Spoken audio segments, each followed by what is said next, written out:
Madaxweynaha Jamhuuriyadda Federaalka Soomaaliya Mudane Xasan Sheekh Maxamuud ayaa gudoomiyay shir afar geesood ah oo ay wada qaateen madaxweynaha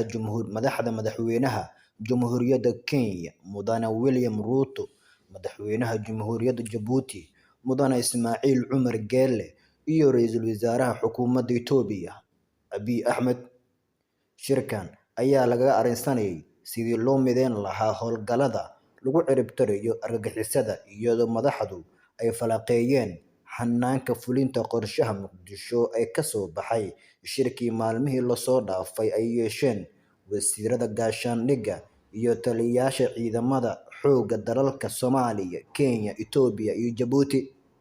Madaxda ayaa wadajir u bogaadiyay guulaha ciidamada Soomaaliyeed ee ka gaareen howlgalladii lagu xoreeyay deegaano badan oo ka tirsan dalka kuwaas oo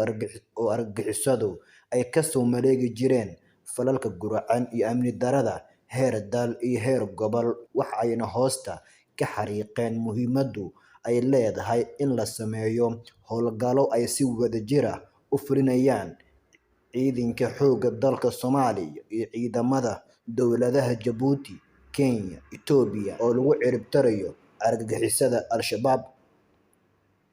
Madaxweynaha Jamhuuriyadda Federaalka Soomaaliya Mudane Xasan Sheekh Maxamuud ayaa ugu mahadceliyay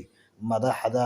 dalalka Kenya Mudane William Ruto, ra'iisul wasaaraha xukuumadda Itoobiya Abiy Ahmed iyo madaxweynaha Jamhuuriyadda Jabuuti Mudane Ismaaciil Cumar Geelle sida ay ugu ajiibeen martiqaadka uu u fidiyay, isaga oo tilmaamay in shacabka iyo dowladda Soomaaliya ay ka go'an tahay adkeynta xasilloonida gobolka iyo dabar-goynta argagixisada.